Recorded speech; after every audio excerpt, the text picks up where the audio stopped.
So instead of teaching anything, he put on crash course videos from YouTube where Lily Gladstone from Killers of the Flower.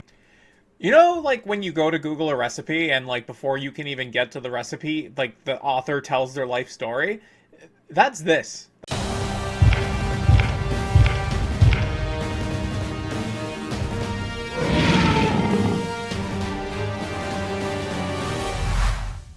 Last week was a pretty cool week. I hit 1,500 subscribers here on YouTube.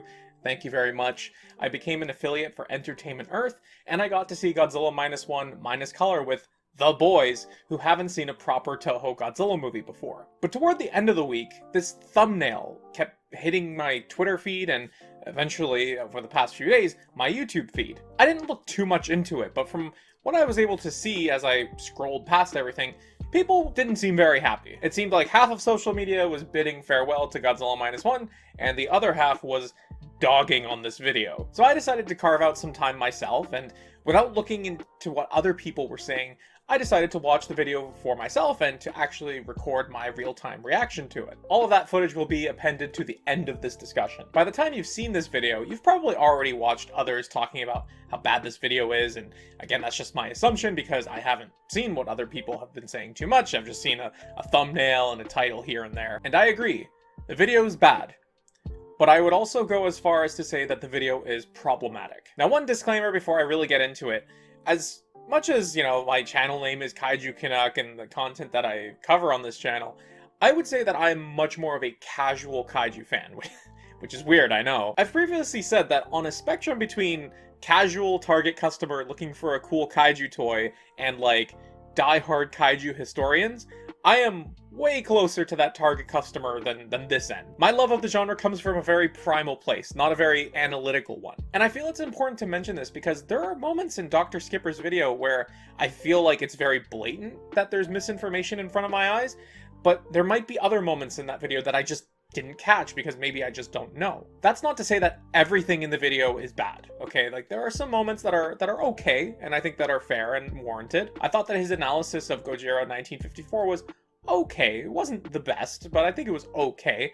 And maybe part of that is because I haven't actually seen that movie in quite a long time, and it's just not very fresh in my mind. I also think that he correctly identifies a lot of the things that people liked about Godzilla 2014, like the fact that camera angles are only ever shot from the perspective that normal people would be in, which add to the sense of scale of those characters. He talks about how general audiences are sick to death of mediocre movies, and if you take a look at the box office in 2023, that argument and that point is basically bulletproof. So I wouldn't throw the baby out with the bathwater. I think there are some legitimate points in there that are worth considering.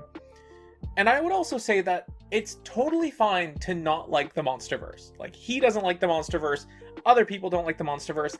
I think that's totally fine. If you prefer, you know, Toho traditional, cool. But if you're a younger fan whose entry point into Godzilla was the Monsterverse, and you don't really care for those older Toho films, that's okay too. My main issue with this video is the misinformation, yes, but it's also just the confidence in which this misinformation is delivered. For example, People didn't even know that it originated in Japan, or that it's in the public domain in the United States, since it's not in the public domain. I was baffled to see that a clip like this would make it into a video so early into a 26-minute video when 10 seconds of Googling would tell you that Godzilla's not in the public domain. So how could this happen?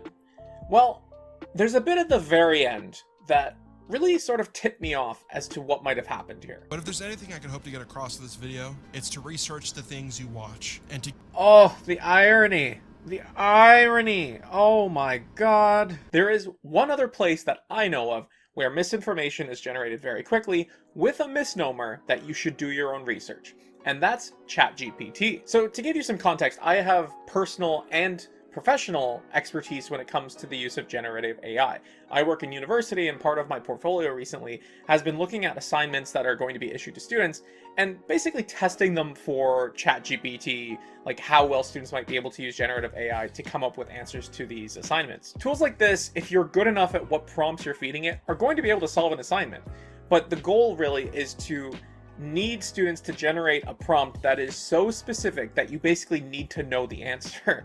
for it to actually produce anything worthwhile. And so a lot of my job has been me testing assignments to see how easily they can be manipulated using things like ChatGPT or Bing Chat. Which is to say that I have tested a lot of prompts and I have seen a lot of responses. Generative AI always starts with a fresh algorithm, and there's no guarantee that asking the same question or using the same prompt in two different locations from two different users will generate the same answer. Quite often, they will be very different. Very different in terms of like sentence structure, not necessarily in the content of the answer. If there's like one right answer, it's usually pretty good about that, but not always. For example, I play Dead by Daylight, which I play that game a lot. If you know this game, if it's a game you play or interested in seeing, like, let me know, because I would love to do casual streams just to kind of like hang out. But anyway, there's a character in Dead by Daylight called the Nurse that is known to like teleport and attack survivors.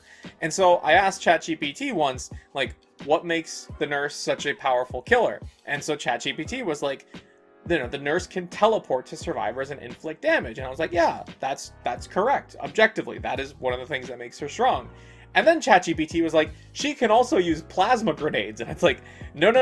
But it can deliver this misinformation with confidence. It'll say, yeah, she can use plasma grenades, or yeah, Godzilla's license is public domain in the States, sure. Additionally, in my experience, these generative AI models are not usually that good at questioning the assumptions that you feed them. Before recording this video, I fed it a prompt. I said, the color of love is blue. Why is it blue? And traditionally, we know this to not be the case. Like that, usually red is associated with the color of love.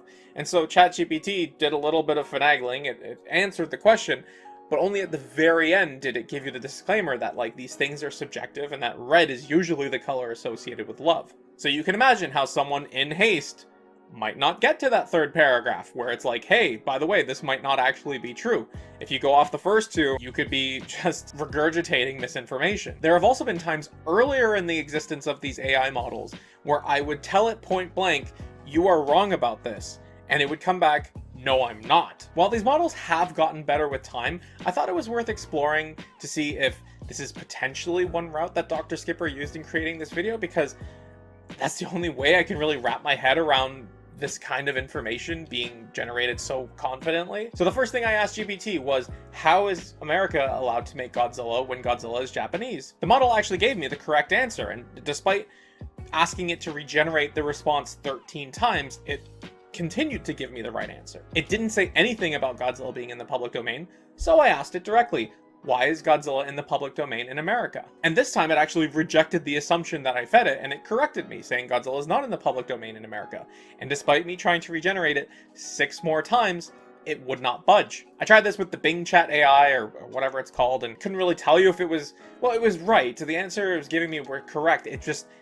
It gave me a very long-winded response and was giving me information I didn't ask for. From what I can observe, Dr. Skipper didn't use generative AI when he was preparing the notes for this video. But that just leaves me with more questions than answers. The video is also stuffed with bad faith arguments, false equivalencies, whatever you want to call them. At one point, he compares the box offices of Gojira 1954 to Godzilla 2014, while completely failing to provide the context for, you know, what those people from those regions might have been going through at the time that those movies were released. He says that Legendary Godzilla is a symbol of American heroism, going as far as to say that the havoc he wreaks in Hong Kong is evidence of this, despite Godzilla in-universe having virtually no ties to America and actually destroying more American cities over the course of the Monsterverse than international cities. Remember when he attacked Pensacola? Remember when he blew up Boston? He says that Legendary Godzilla and Toho Godzilla should strive for the same thematic tones,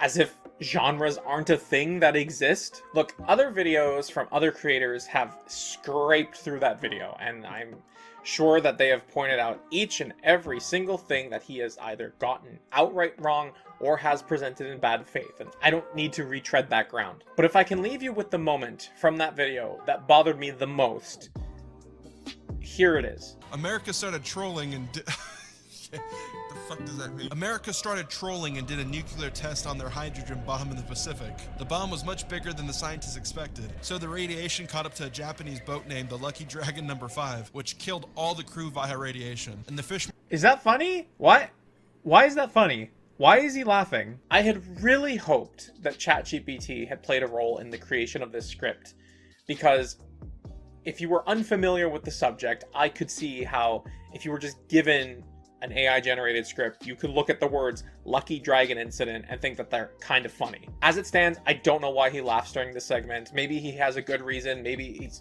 laughing because he's uncomfortable, but it really just rubs me the wrong way. Also, he hates Godzilla by his own admission, and I can't figure out for the life of me why you would invest so much time into making a video about a topic that you hate. It takes me between 6 to 10 hours of work from start to finish to make a video like this. And so the only reason I don't get bored or tired of doing it is because I love the subject of the content that I make. I work full-time, I work part-time while my wife is on mat leave. I have a baby to attend to. It's hard for me to find time to make this stuff. I could not imagine spending what little time I have to do that on things that I don't find pleasure in. To make a half-hour video on something you hate just seems like masochism. I will say that his editors, McMingus and Anthrodox, did a really good job putting this video together. Subject matter aside, they did good work, and they should be acknowledged for the good work that they did. To me, this video just seems like someone jumping on the YouTube bandwagon of video essays, and also, like, following up the Godzilla destroys woke Hollywood trope that has been popular across the past couple of months. Despite knowing virtually nothing about the character in its current state, as evidenced by how much filler is in that video and how little discussion of Godzilla there actually is proportional to the length of the video. Perhaps this is a case of somebody needing to follow whatever algorithm YouTube is on at the time, and, you know, God knows I'm guilty of this too. I think the real shame is that YouTube doesn't distinguish negative engagements from positive engagements. Like, in the eyes of the algorithm, it's just, this video got a whole bunch of attention from people that don't usually watch this guy's videos, so something must be done, right? Yeah, YouTube doesn't distinguish negative comments from good comments or dislikes from likes. It's just people are engaging with the video, and that just feeds the algorithm. The most powerful thing that you can do as a viewer to combat content and videos that you don't like is to not engage with them. Don't watch them, don't comment on them, don't dislike them. Just move on, and the algorithm will do the same. Next up is the full-length real-time reaction of me watching the video, but before that, I will sign off in case you don't want to watch that. Let's come back from the dark side of the moon a little bit. What is your favorite type of Godzilla content to watch? Let me know in the comment section down below. Bonus points if you say KaijuCanuck. Twitter and Discord links are in the description. Thank you so much for watching, and I'll talk to you again soon. I can swallow up, bottle up, I'll pull it up, feel like Godzilla. Get out the way, Eminem! This is my video! Gojira, also known as Godzilla, is the most popular piece of Japanese media ever created. Let's just pretend anime is not a thing, okay, for like 20 minutes. Godzilla is so popular that a lot of people didn't even know that it originated in Japan, or that it's in the public domain in the United States, since it's not in the public domain. Also, the most popular piece of Japanese media? Maybe. Probably. Toho, the company that created Godzilla, never expected the freak lizard to get Marvelized one day. So they didn't renew and manipulate the copyright system like a certain company that does with all their beloved IPs. Walt Disney? Breaking news, Mickey Mouse is Godzilla's not in the public domain. What is he talking now about? public domain. Oh wait, never mind, just Steamboat Willie. Not even that. The name is still claimed by Disney, so the only legal way to name it is Boat Rat Drives Boat. But this free copyright for Godzilla is only in America. In Japan, our boy is still in shackles. But even in the United States, with freedom, hot dogs, gunslinging, and that one place. Have you ever been to Ohio, sir? No. Japan still. Okay, I totally understand that the guy's just playing the YouTube system, but holy crap, this has been just a bit of an ADHD nightmare so far. Tried to sue. It's only Red, been a White, minute. and Blue because, well, you missed the shots you don't take Luka Doncic. I'm not Japanese, and I was born in 2002, the same year Godzilla vs. Mechagodzilla came out, alongside Mike's new car. Does this have anything to do with Godzilla? No, it doesn't, but I'm keeping it in the video anyway. So yeah, I didn't really know anything about Godzilla for most of my life, other than its influence on American culture. I knew more about Reptar and Shelly from Frankenweenie than the real Godzilla. But then in 2014, when I was 12 playing, I don't know, GTA 5? Oh, my N-word, huh? The first Americanized version of Godzilla came out.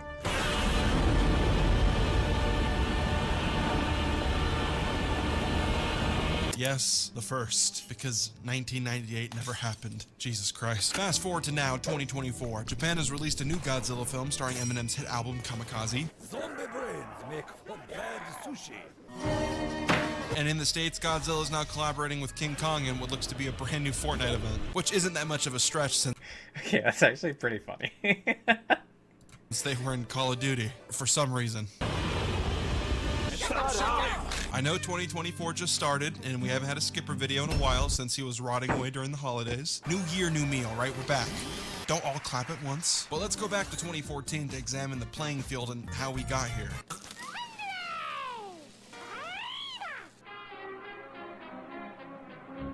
Godzilla is super. So I'm shocked by how little of this video actually has to do with Godzilla so far. So surely it gets better. Interesting to me. After the 2014 movie, I grew up and went to school and played video games and doodled in math books that cost a lot of money, but I didn't care because look at this drawing.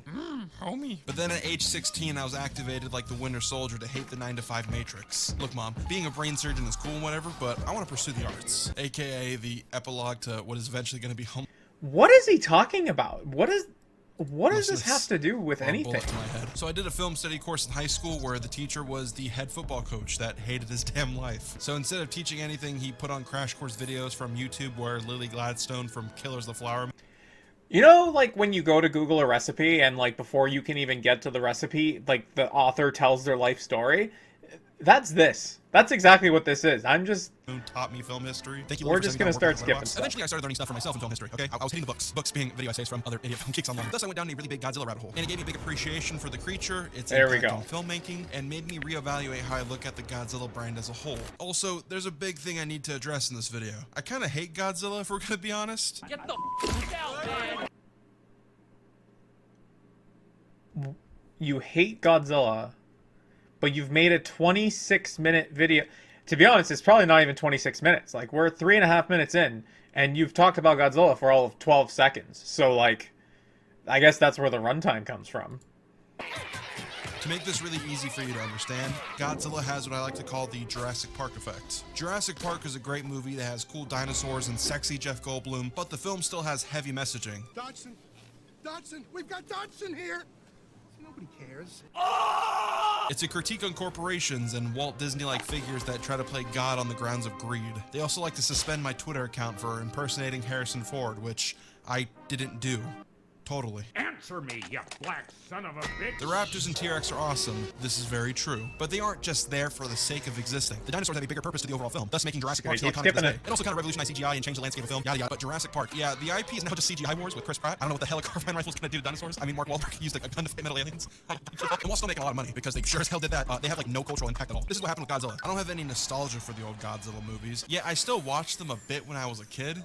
The fuck? And even rewatched them recently when I got the idea for this video. So no bias. 98% of them suck ass. Godzilla fell into the same trap that all successful franchises eventually fall into. Godzilla's look was more fascinating to shareholders and executives than the original intentions and creativity. So, this is a really interesting thing because the financial success of Godzilla's movie history has been rife with trouble. Like, even the modern Hollywood movies. Godzilla 2014 did okay. King of the Monsters was pretty close to being the nail in the coffin. It didn't do very well commercially. I just feel like some of these points are... The bedrock of the video is being laid on bad faith arguments. That made him even exist in the first place. So they spammed out Godzilla films. He's fighting bugs. He's fighting mechanized versions of himself. He's fighting three-headed dragons. He's doing shit like this. Because why the hell not? And some of the films are fun, I'll admit. Look, it's a little bit early to tell, but there's something ironic about this guy talking about Toho, like, putting out quantity over quality, when he's put out this video when I'm 5 minutes in and it's just rife with misinformation. So, might not want to throw boulders when you live in glass houses.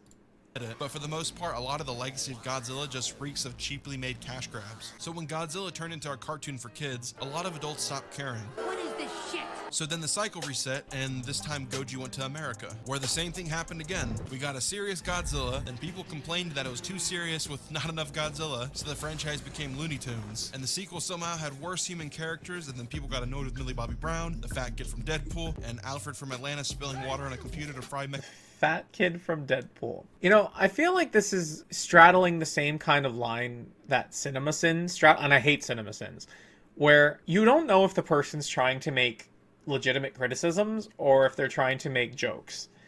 And it just feels disingenuous. This is...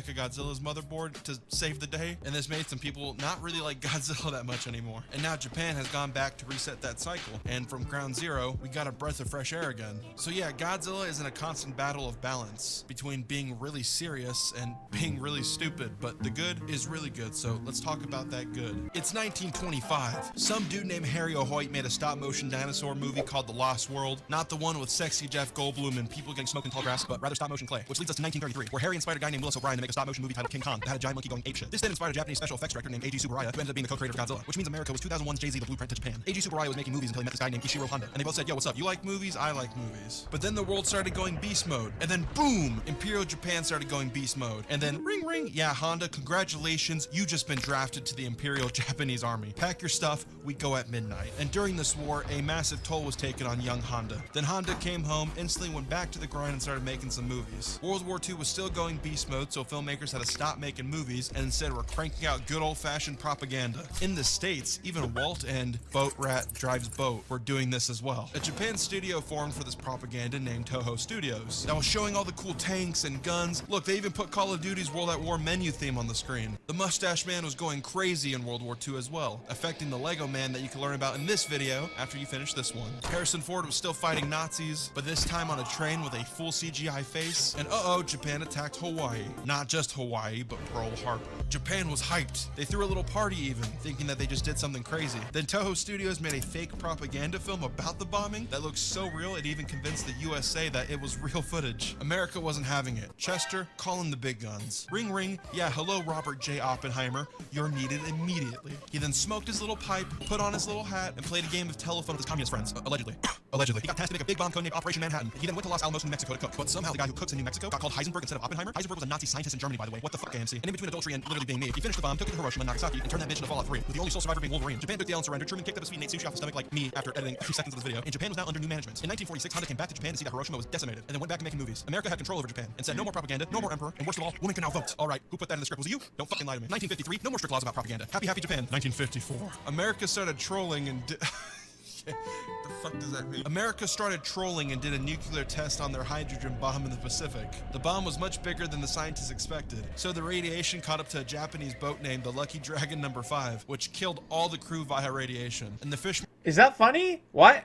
Why is that funny? Why is he laughing? That bomb is the worst thing to happen to an entire generation of people. Why is that funny? Market was completely fucked. Poor Japan, we know you love ethical fishing. We know you love ethical fishing. Yeah, Japan was pissed, and rightfully so. And this controversy pushed Toho producer Tomoyaki Tanaka to want to make a political film related to nuclear war. Like King Kong, America was once again the blueprint, with The Beast from 20,000 Fathoms, about a monster attacking New York after nuclear testing. Tanaka wanted to do the same thing, so Godzilla was made. There's a good video by Big Action Bill about the history of 1954 Godzilla in the description. Check that out. But the original Godzilla is not like The Beast from 20,000 Fathoms. Honda didn't want to make the film to get cheers and applause. It wasn't a film that was made to be a good laugh or to be an entertaining blockbuster. Quite the opposite, actually. Gojira was made with the intention of invoking fear and anxiety while also raising awareness about the looming threat of nuclear war that is still present in today's discussion. Hell, one of the most popular films in 2022 was Christopher Nolan's Oppenheimer, with the exact same intentions and messaging as 2022. It was 2023. 1954's Gojira. Even the main scientist character in Gojira was based off of Robert J. Oppenheimer, who was regretful of the atomic bomb's creation and spent his life blackballing the hydrogen bomb, which the testing of that hydrogen bomb affected Japan and got Gojira made in the first place. Godzilla is used throughout the film in strategic ways, representing chaos to human characters rather than being used as a sole spectacle, which benefits the film since that level of restraint makes Godzilla a spectacle anyway by default. His destruction of Japan is to represent the atomic bomb used on both Hiroshima and Nagasaki, and it's sad sad and scary, and this is elevated by the human characters that are portrayed to be survivors of a tragedy. The ending of the film even has this Oppenheimer-like character sacrifice himself to kill Godzilla with his own made atomic creation, and the reason he sacrifices himself is for the sake of humanity, making sure that the knowledge to the chaotic power that kills Godzilla dies with him. Even Godzilla's death in the film is not celebrated and cheered. His death is instead seen as a death that never needed to happen. The film instead uses its conclusion to say this, rather than celebrating. Gojira was still made on thin ice due.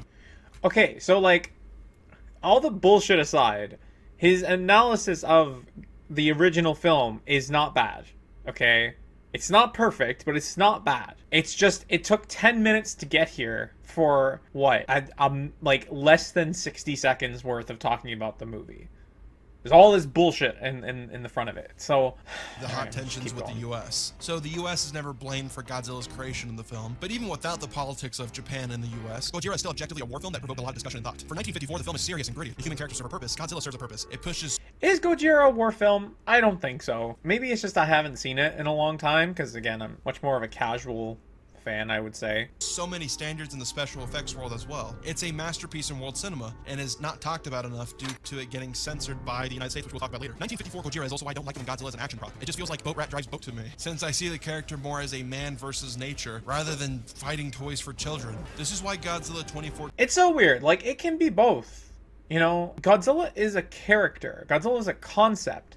And you can have your mature takes, and you can have, like, your traditional comic booky entertainment takes. I don't like the recent DC movies that have come out, because I think that they're just kind of...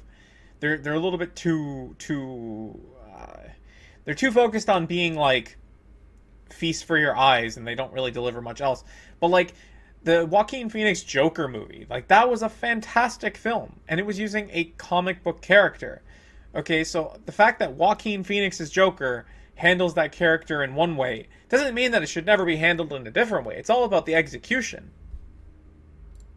By Gareth Edwards is the best version of Godzilla in the States. But even then, Godzilla doesn't really work in the United States. 2014 Godzilla is the most grounded of the MonsterVerse films, having the most restraint while using Godzilla on frame in unique ways. It's still one of the best looking Godzilla films due to the directing by Gareth Edwards that relies a ton on perspective shots. This sentiment was even kept 9 years later in a spin-off show called Monarch that treated 2014 Godzilla the same way, even with it being abandoned in later films to a different visual. Monarch came after Godzilla vs. Kong. It didn't get abandoned in later films. The show came after Kong.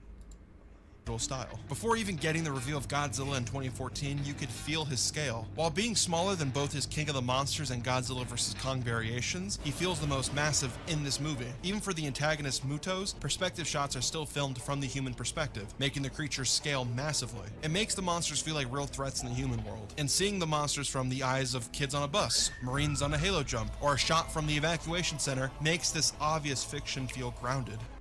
I will agree with that. I think that the way that the shots were framed in Godzilla 2014 really lend well to the size and the scale of these characters. So I think that's totally fair. 2014 Godzilla is really good on this front, with a lot of homages to the filming of 1954's Gojira, before the direction became really stylized. Since average moviegoers didn't like barely seeing the monsters, with human characters taking most of the screen time, and when they did see the monsters, it was really dark. But even with the more stylish change later, the human characters ended up being worse somehow, giving them more importance than shitty plot lines. But 2014's human problem has a lot to do with how Godzilla is structured, and how it being in the US hinders its storytelling. American Godzilla as a whole is an oxymoron thing to begin with. A thing made to represent America's atomic bomb in Japan is now being used for American heroism. So because of this, you can't really get that much depth with Godzilla. It's two things. I still don't think that Godzilla was a euphemism for, like, maybe it was a euphemism for the American bombing, or sorry, analogy or metaphor for the American bombing. But I've always thought of it as nuclear warfare, nuclear arms as a whole. I never thought it was America specifically. And I feel like that is true because, like, in Shin Godzilla and Godzilla -1, like, those are both criticisms of the Japanese government, right? And so I guess more specifically Shin Godzilla. Like, if Shin Godzilla was meant to be the true Godzilla, then it would probably offer a criticism of the US, when the US actually helps Japan in that movie. So I don't agree that the first film isn't a metaphor for the US bombing of Japan as much it was like the use of nuclear weapons, full stop. And sorry, what was the other bit? What was the other bit you were saying? Bomb in Japan is now being used for American heroism. Godzilla is not a symbol of American heroism in his movies. He's a depiction of the natural order. He's very animalistic. He's not heroic. Especially if you've watched Monarch. So because of this, you can't really get that much depth with Godzilla, since he's the protagonist allied to the American military. The US doesn't have the same hit. Allied to the American military. Is that true? Definitely not in Godzilla vs. Kong. No, I don't think that's true either. History of catastrophe as Japan did with the atomic bomb. And America is also obsessed with patriotism. So instead of making Godzilla an allegory for the consequences of mankind's actions, or have a much larger depth of Godzilla being a force of nature against the United States, he's now instead Superman, where he gets recontextualized to be Superman, which is hilarious when you rewatch 2014's Godzilla with this perspective after watching Japanese Godzilla films. First off, that hydrogen bomb test that destroyed the Lucky Dragon 5, which got the 1954 movie made in the first place, well, now the history has changed, and the hydrogen bomb was used to attack Godzilla on that test drop to protect. Yeah, it's a shattered history, a shattered timeline. There's nothing inherently wrong about that. It's about the execution. Like, there's a whole comic arc of Superman where what if he landed in the Soviet state instead of America? There's nothing wrong with that. Doesn't make it Russian propaganda. It was written by Americans. The greater mankind, and it accidentally made him bigger. And after being threatened by this walking nuke and realizing there's nothing the US could do about it, it's now going to be the savior to America against the Japanese threat that was forced out of hiding by humanity that then attacks Hawaii. Where then the Japanese threat gets killed by a walking nuke that goes down in a heroic sacrifice, and then he decides he's got one more in him, so he gets up and everyone claps for him as fighter jet. This is such a disingenuous summary of Godzilla 2014. Like, I get you don't like the film. You don't like the property. At least have the courtesy. At least have the integrity to represent it and to steelman it. Not strawman it. You're strawmanning it. Jets fly by, saving the day as he goes back into the water. Take in mind, like, thousands of people have probably died to Godzilla. Yeah, that's why he's not a hero. He's not depicted as a hero. It's funny when watching it, because at first Godzilla isn't even the main focus of this Godzilla movie. It's this Japanese threat that Walter White is warning everyone about, and then Godzilla only comes on screen to handle business. And when he's attacked by the US military, at first he doesn't even retaliate or go beast mode. This dude is only hyper-focused on destroying this Japanese threat, and shares this spark. This is bad, man. This is such a terrible reading of what the movie is. With the main character, where they save each other. It's quite beautiful, actually, how much Godzilla cares about the whole world. No, he just cares about the US, because when he goes to China, even that shit gets absolutely decimated in his ego fight with the... So, like, if this is really what you wanted to say, that Godzilla just goes to foreign countries and messes them up, what about the end of King of the Monsters, where he literally hits Boston with, like, a thermonuclear explosion? What about that? Just conveniently leaving that out. Making Godzilla Superman is strange, and later in the MonsterVerse they try to add depth to this. Like, look, he actually killed a bus full of children, and this company called Monarch is really shady with documentation and control, and the whole world is still full of PTSD, which is cool at first, but then you remember this is the same guy in the same world where he teamed up with a monkey to fight a robot version of him that was made by a three-headed dragon that got defeated because water was spilt on the computer, and then Godzilla and the... Wasn't water. Monkey are teaming up to fight more monkeys, and now there's a baby monkey, and now he's pinking in Fortnite. Yeah, it's over. American Godzilla doesn't really stand for anything. Even in the 2014 film, the human characters are just a guy we follow around and his family. The United States military is skeptical at first of Godzilla's involvement, but then they just accept that he is the only hero capable of stopping the Mutos, and all is fine. There's no discussion or nuance about anything in the world. The Mutos that were awakened are instantly vilified without any nuance either. These things were forced to wake up, and all they wanted to do was produce and have kids, but their children were blown up by Quicksilver, then the parents were murdered by Godzilla, and everyone still claps in the end, even though everything's still in shambles and a shitload of people died. This is drastically... The world had the same reaction to the Mutos that they had to Godzilla. that they were a giant creature whose mere presence is the embodiment of destruction. That is exactly how real society would react to them. Different from the 1954 version, where Godzilla is treated as a victim, even after he terrorizes and kills a bunch of innocent Japanese people. And instead of clapping when the threat is gone, the audience is instead reminded that Godzilla never needed to happen in the first place, and that because of bomb testing, he's now also robbed of life. American Godzilla being a Superman figure is really safe and boring and makes no sense due to the origins of the character. 2014 Godzilla isn't flawed because it has human characters and barely shows Godzilla with only a little bit of action fights, because as we see later, those movies are even worse. 2014 is flawed because it doesn't stand for anything and is a safe depiction that makes this Americanized monster a hero without anything to say. And I know 1954 is old and that movie is aged, but recently a movie has come out that has blown all the Godzilla movies in the past 10 years out the water, and it was from... Okay, so before he gets on to -1, the idea that another country picking up a license, or another studio for that matter, picking up the license to something means that they need to emulate that license is very misguided. Very misguided.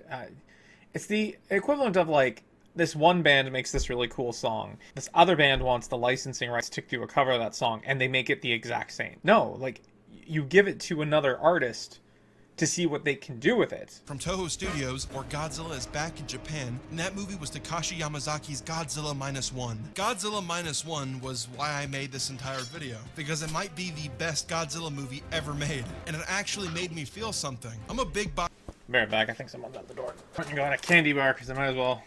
box office pessimist, and lately American blockbusters have been safe, generic, and boring, which is no surprise that they've been flopping left and right because people are burnt out of high-budget mediocrity. So to watch a Godzilla movie with compelling human characters, people are burnt out nuanced on discussion high-budget with mediocrity, critiques on the Japanese government, while having havoc and consequences that feel impactful, while also having an antagonist that is menacing, threatening, and terrifying, all done with $15 million, was beyond satisfying. If it wasn't obvious from the games industry, with companies like From Software and Nintendo, Japan could cook up some pretty cool shit. Godzilla -1 makes American Godzilla look like an embarrassment because it does everything better. Like 1954, Godzilla isn't a character, but more of a natural disaster. And for a natural disaster to have impact, first you need compelling people to be impacted. So, like, I should clarify that it's totally fine to prefer the Monsterverse or Toho. I have no problem with that. But I feel like they are fundamentally trying to do two different things, and to put them on a scale of picking one or the other, saying one does things better than the other, it just seems like an exercise in utility.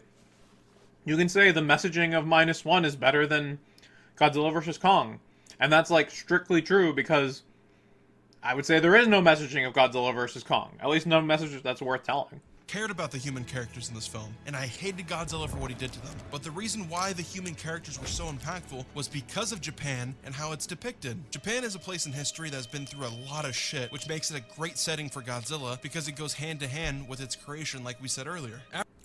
I think it's ironic that this guy talks about how much he cares about, like, the Japanese characters in -1, and, like, you know, he's like, oh, they've gone through so much, when, like, 15 minutes ago, he was laughing talking about the Lucky Dragon incident. After World War II, Japan was in a low state, and the victims of both Hiroshima and Nagasaki, as well as the firebomb victims, were innocent people caught in the crossfire between feuding militaries. The movie takes place right after World War II, with Japan at its lowest point, which brings up a huge point for why this movie exists. It's once again an anti-war film where you're reminded that the Imperial Japan military was not great, and that the modern Japanese government is not that great either. Japanese studios such as Ghibli... It's not an anti-war film. It might have some anti-war messages, but it's not an anti-war film.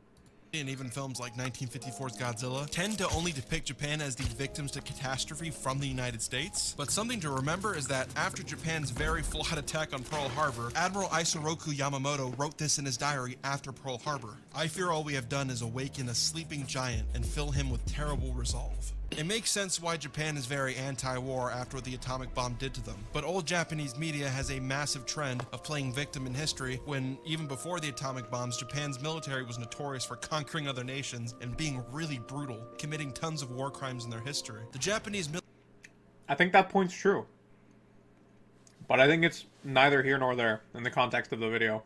military also had no value for human life. Brainwashing an entire nation that dying for said nation was one of the most honorable things you could do. It's why they had things like kamikaze pilots and seppuku. This is why Imperial Japan and American media has portrayed to be so relentless and brutal, not caring if they lived or died. Because for the most part, they didn't care if they lived or died. It was expected that you were going to die in combat. Like I said earlier, with media like Oppenheimer and nuclear war being a really big issue today, the atomic bomb debate is now fresh again. But with everything aside, without the atomic bomb drop, Japan would have continued relentless war with the United States. So while I know Godzilla 1954 is very much still an anti-war film about how nukes are bad, showing what Japan went through, it does brush past that Japan's military threw a stone at the United States, killing United States civilians when they were well aware they were never going to win a conflict with the United States, but still did it anyway since they... I feel like this is treading really close to the territory of they shouldn't be making an anti-war movie and they shouldn't be playing the victim because they deserve it. I'm not saying that that's what he's saying, but it's in that direction more than I care for.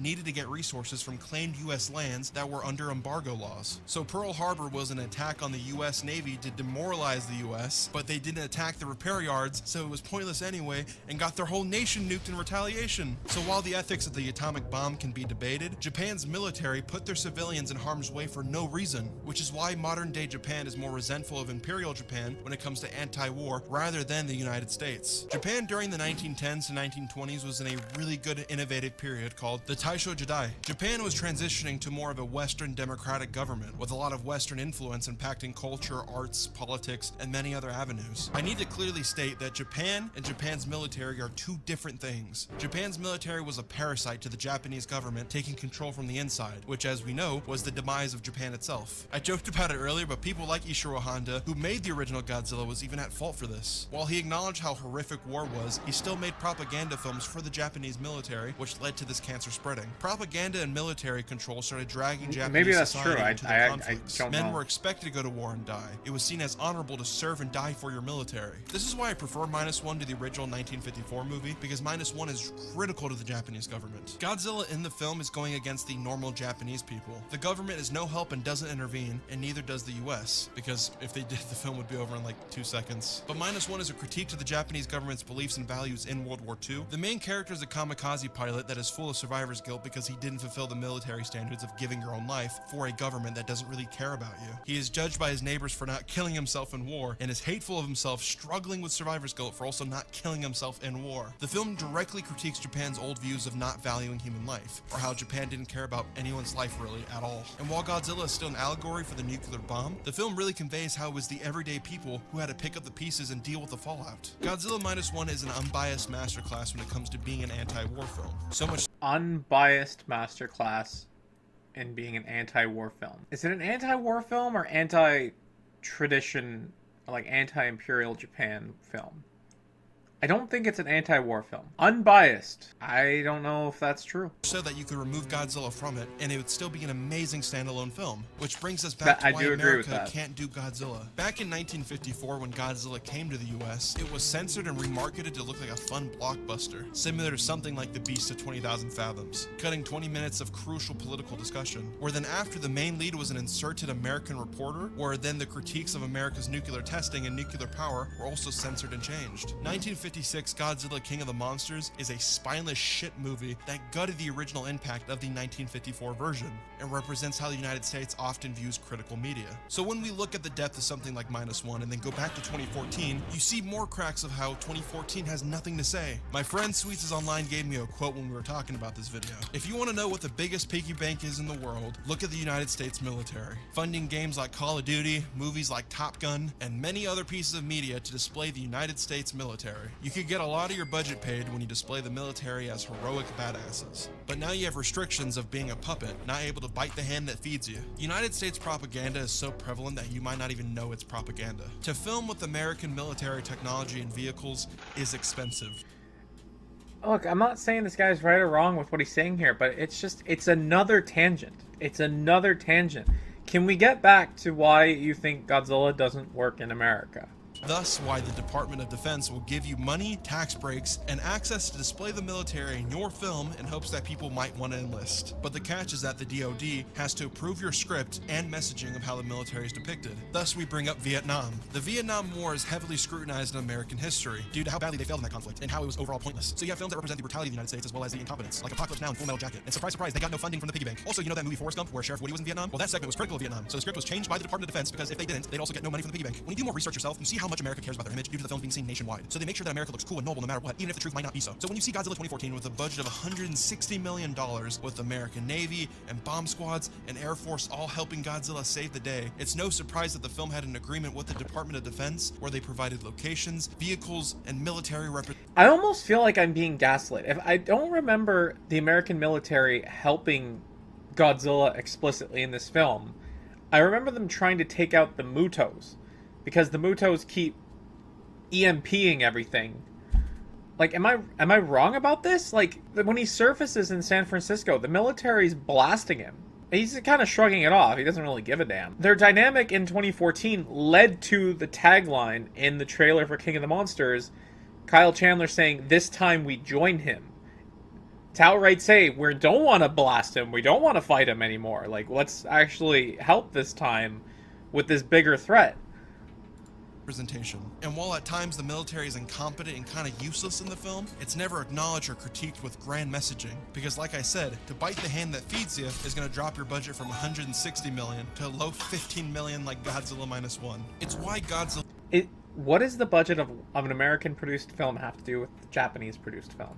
can't work in America. To be critical of the United States government requires you to be independent. And by how bloated the film industry is with high film budgets and how propaganda has affected how the Godzilla character is viewed, you make more money by having Godzilla be Superman, killing tons of innocent people where then they clap at him saving the day, rather than him destroying the United States with the government losing and being useless. And this has been a problem since 1956, when America turned a tragedy film to a blockbuster, gutting it of any meaning, and no surprise Godzilla King of the Monsters made way more money than Gojira. So much so that Japan stopped calling him Gojira.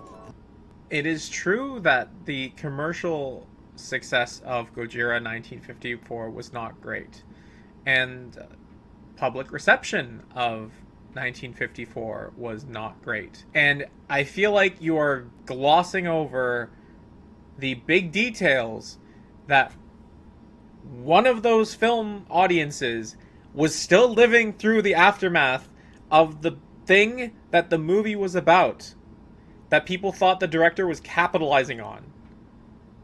Whereas the Americans didn't experience that pain. And took on Godzilla and repainted his image as the savior of Japan that fought giant monsters. 529 million, 387 million. They're making money, and that's all that matters now. But what is art, and how do we view art? Is a nothing You're viewing art incorrectly. blockbuster funded by the US military better than a $15 million Japanese film with a lot to say because it made more money? Is King of the Monsters better than Gojira since it made... I think that there are very few people in good faith saying that Godzilla 2014 is a better film than -1. Show me these people. Who are these people? more money? We're beginning to look at box office as this risk-reward system, where studios don't see the risk of making something if it can't possibly 10 times its original budget. If Barbie didn't make $1 billion, was it a waste of time? If Oppenheimer didn't almost make $1 billion, was that too a waste of time? And this rubs off how we view movies. If something makes a lot of money, it must be good, and if a movie flops, it must be bad. It's the same as judging a book by its cover. Yes, there's movies that spend way too much money not being creative because they believe they could 10 times their budget by simply existing. But then we get films like Gojira and Godzilla -1, which are real creative works of art that stand for something and matter aside from just money, and they need to be praised. But like how everything works, Godzilla isn't liked because of what it stands for, because what America saw was a cool giant monster that attacked Japan, not an allegory for nuclear war, and what they see now is a Superman figure that could sell toys. Godzilla has become a mascot to make money. That doesn't have to be a bad thing. You can have the character existing across genres and standing for different things. If Japan is doing a great job with Godzilla as a metaphor, then I don't need the US to do the same thing. I'm okay with Godzilla being a giant monster that I'm going to see at the movies and have some popcorn and forget my troubles for 2.5 hours. Why I can't enjoy the Looney Tunes version. It's why Godzilla can't work in America. But when it works in Japan, it works. And it works well. But if there's anything I can hope to get across with this video, it's to research the things you watch. And to Oh, the irony. The irony. Oh my god. give things with passion a try, even if you might not enjoy it. Some filmmakers actually give a shit about what they make, and use art to have a voice and tell stories without the dooming cloud of getting money from your pocket. -1 is a must-watch, but I fear, like 1954, it won't be acknowledged or talked about in the masses, especially in America due to its subject matter and being a foreign film. 2014 Godzilla, you still look good and are shot very well and have the best roar, but you're nothing but a soulless, nothing piece of propaganda that breaks my heart. Subscribe to the channel, like the video. I now got a Patreon, by the way, where you can see how I edited. I'm sure I will have other thoughts about this, but this has been painful.